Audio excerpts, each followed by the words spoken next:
Hello everyone, good morning. কেমন আছো সবাই? আশা করি সবাই খুব ভালো আছো। মন্দিরাস ব্লগসের একটি নতুন ভিডিওতে তোমাদের সবাইকে স্বাগত জানাই। আজকে হচ্ছে বৃহস্পতিবার আর সকাল এখন বাজে 10:30।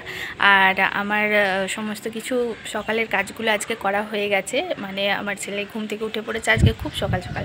তারপর তোমার সমস্ত কিছু করা হয়ে গেছে, ওকে খাওয়ানো হয়ে গেছে। এবার আমি নিচে যাচ্ছি।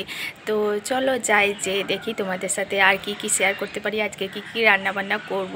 আজকে তো বৃহস্পতিবার নিরামিষ, তাই কি কি রান্নাবান্না করব চলো তোমাদের সাথে একটু শেয়ার করে নিই। চলো যাই নিচে। চলো নিচে চলে এসেছি। নিচে চলে এসে এবার রান্না বান্না করা যাক। তো সেদিনে তোমার করেছিলাম একটুখানি তেলে কড়াইয়ে, সেই কড়াইয়ে তেলটাই ছিল, তো সেটাতেই আমি এখন ভেজে নিচ্ছি। মায়ের জন্য কুমড়ো ভাজা করব। তোমাদের তো আজকে বললাম নিরামিষ, আর মা জানো তো এখন কিছুই খেতে চাইছে না, তাই যখন যেটা বলছে তখন সেটাই করে দেওয়ার চেষ্টা করছি। একঘেয়েমি খাবার খেতেও ভালো লাগে না, আর তারপর মায়ের এখন প্রচুর ওষুধ আছে, তো ওষুধ খেয়ে খেয়ে না মায়ের মুখটা একদম তেতো হয়ে গেছে জানো তো। তো সেই জন্য যেটাই বলে সেটাই করে দেওয়ার চেষ্টা করি। তো বিশেষ কিছু খেতে চায় না, খাওয়া একদমই কমে গেছে। কোনো রকমে একটু আধটু ভাত রুটি খায়। তাও বললো যে আজকে কুমড়ো ভাজার পোস্ত, এই কদিন ধরে দেখছি এটাই খাচ্ছে। মাঝখানে ঝোল, মানে সব সবজি দিয়ে ঝোল বানিয়ে দিচ্ছিলাম, এরকম করে দিচ্ছিলাম। তো নিজে থেকে কিছু বানালে সেটা তো খেতে চায় না, যেটা বলে সেটাই আমি বানিয়ে দেওয়ার চেষ্টা করি। তো আজকে কুমড়ো ভাজা করলাম। আর তোমার এই যে দেখো কতগুলো কুমড়ো ফুল দিয়ে গেছে জানো তো আজকে সকালবেলায় একজন। তো কুমড়ো ফুলগুলো কি করব, তাই ভাবলাম যে চলো আজকে বেসন দিয়ে কুমড়ো ফুলগুলো ভাজা করে নিই। কার কার খেতে ভালো লাগে বলো? এত সুন্দর খেতে লাগে না? আমার তো দারুণ লাগে। তো বাড়িতে সবাই খায়। অনেকগুলো, বেশ 15-16টার মতো কুমড়ো ফুল ছিল জানো তো। তাই ভাবলাম যে চলো বেসন দিয়ে আজকে বড়া করে নিই, বেশ খেতে ভালো লাগবে। তাই জন্য এখন বেসন দিয়ে বড়া করে নিচ্ছি। মায়ের জন্য আগে দু তিনটে করে নিলাম, কারণ হচ্ছে যে মা তো লঙ্কা খাবে না, আর আমাদের বেসনের সাথে একটুখানি লঙ্কা গুঁড়ি দিয়ে দেবো, তাহলে খেতে বেশ ভালো লাগবে। কাঁচা লঙ্কা দিলে তো ধরো হবে না, সেই জন্য এমনি তোমার বেসনের সাথে লঙ্কা গুঁড়ি একটু মিশিয়ে নিচ্ছি, বেশ তাহলে বেশ ঝাল ঝাল বেশ খেতে ভালো লাগবে। তো এখন ভেজে নিই চলো। তারপরে আরও নানা রকম আছে। তো আজকে একটু থোড় বানাচ্ছি। থোড়টা আমি যা প্রথমবার আজকে ফার্স্ট টাইম করছি। এমনিতে তো রান্নাবান্না খুব একটা করি না, তাও আমি ওইকে ফোড়ন দিয়ে কোনো রকমে ওই থোড়টা সেদ্ধ করেছিলাম, ওটা একটুখানি ভাজা ভাজা করে নিচ্ছি আর কি।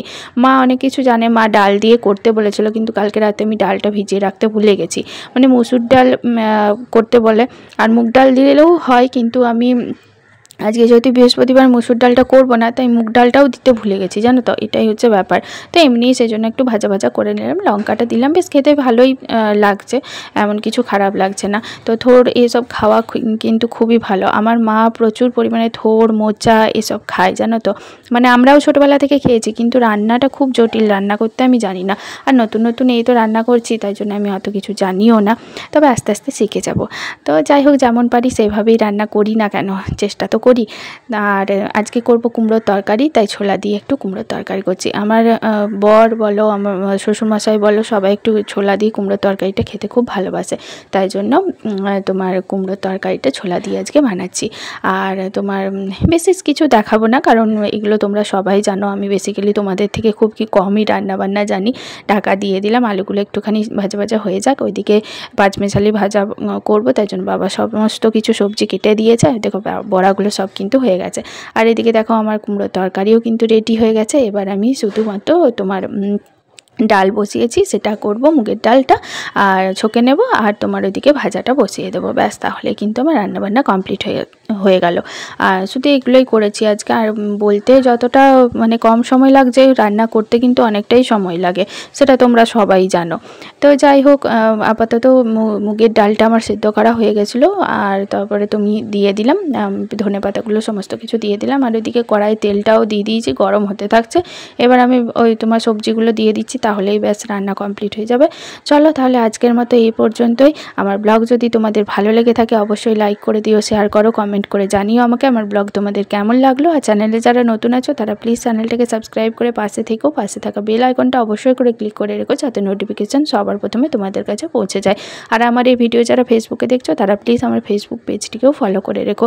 চলো তাহলে আজকের মতো আসি, তোমরা সবাই ভালো থেকো, সুস্থ থেকো, পরিবারের সকলকে ভালো রেখো। আর হ্যাঁ বন্ধুরা, হাইপ করতে কিন্তু ভুলে যাও না।